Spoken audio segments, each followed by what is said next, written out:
Hello kids, like, subscribe and share for more videos. In this video we are going to learn about valves regulate the flow of blood in a single direction. There are 4 valves in the heart as follows. First one is right atrioventricular valve, and this valve is located at the aperture between the right auricle or right atrium and the right ventricle. So this valve is located at the aperture between right atrium and right ventricle, here like this. Okay, it has 3 thin triangular leaf-like flaps or cusps. What does it mean? If we see this valve from the top, that's going to look like this. It will have these 3 flap-like things like this, known as cusps. Now, as we can see, there are 1, 2, 3 cusps. That means this valve is tricuspid valve because it has 3 cusps. Now, this portion I'll explain later. First I'll explain left atrioventricular valve. And this valve is located in similar way on left side of the heart. Means this left atrioventricular valve is present at the aperture between left atrium and left ventricle, here like this. Like this. Okay. It has 2 cusps, means if we see this valve from top, then it is going to look like this. It will have these 2 cusps, 1, 2. Therefore called bicuspid valve or mitral valve. Bicuspid valve means bi means 2. Okay, so this valve has 2 cusps. Now I'll explain this part. Now we'll see the wall of ventricles, both right as well as left ventricle. So the wall of ventricles are slightly irregular. There are 2 types of bulges that we see here. Some smaller bulges, see these are smaller bulges, these, and some are taller bulges. So these are taller bulges, these are.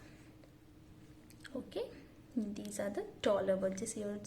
So these taller bulges are known as what? Papillary muscles. It's written papillary muscles. Now these papillary muscles are attached to chordae tendineae. So this white color structure you can see, these are chordae tendineae. Okay, so these papillary muscles are attached to chordae tendineae. You can see here both the side. This is chordae tendineae and these are papillary muscles. Okay, so chordae tendineae extend from these papillary muscles and go up to the bottom of these flaps. So it go till the bottom of these flaps, both tricuspid flap of tricuspid valve and flap of bicuspid valve. Now, what exactly is the role of this? These cusps, both tricuspid and bicuspid valve, they are thin skin like flap, and these flap have to regulate the flow of blood. When both the auricles contract, the flaps are going to open. They're going to open like this. Okay, so when these auricles contract, these flaps open like this. Understood? Now,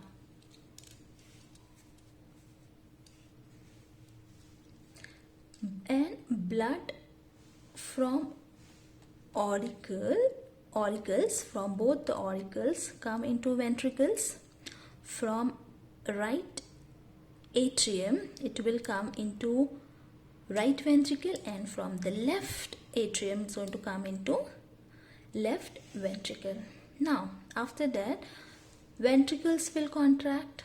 Okay, so when ventricles contract, these flap, which are these flap, okay, these flap, okay, when these two will contract, now these flap would get closed like this. Okay, when these two will contract, they will get open. Okay, and the blood from here will come here. When these two will contract, these flap would close. But because they are very thin structure, okay, they are made up of very thin flap like structure, they are made up of these thin skin like structure, so they are very thin. There is a risk that these flap can go back like this, and if this movement takes place in reverse manner, then blood from ventricles will go back into auricle. So blood from ventricles will go back into auricles. Okay, understood? So I'll repeat. So when these two will contract, and as they are made up of very thin flap like structure, so if this will open in reverse way, if reverse movement will take place, then blood will flow from here to here. That we don't want. Okay, so these chordae tendineae are going to hold these flaps of both tricuspid valve and bicuspid valve at its position. So when this will contract, this flap will not open in reverse way. Why? Because these chordae tendineae will pull these flaps downward. Okay, so these chordae tendineae are going to hold these flaps at this position. Okay, at their position, that means they would stay here and reverse movement of valve is going to be prevented.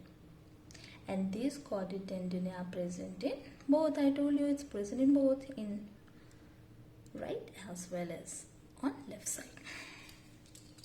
If you can see, it's present here as well and it's present here as well.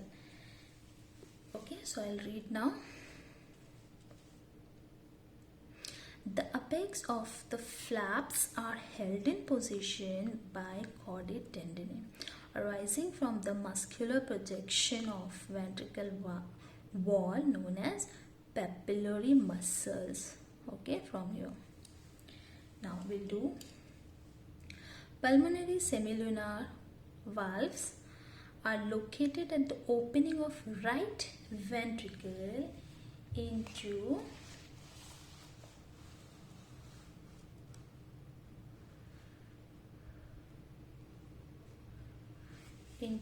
pulmonary artery. Okay, so this pulmonary semilunar valves, they are present, they are located at the opening of the right ventricle here into pulmonary artery, means this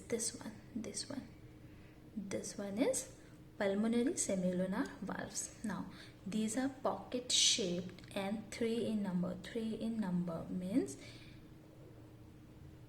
they also have 3 cusps, means they are also tricuspid valve.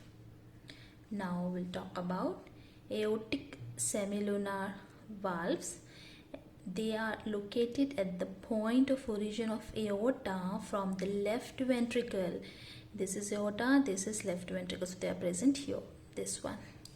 Okay, these are also 3 in number, means they also have 3 cusps, 1, 2 and 3, 1, 2 and 3.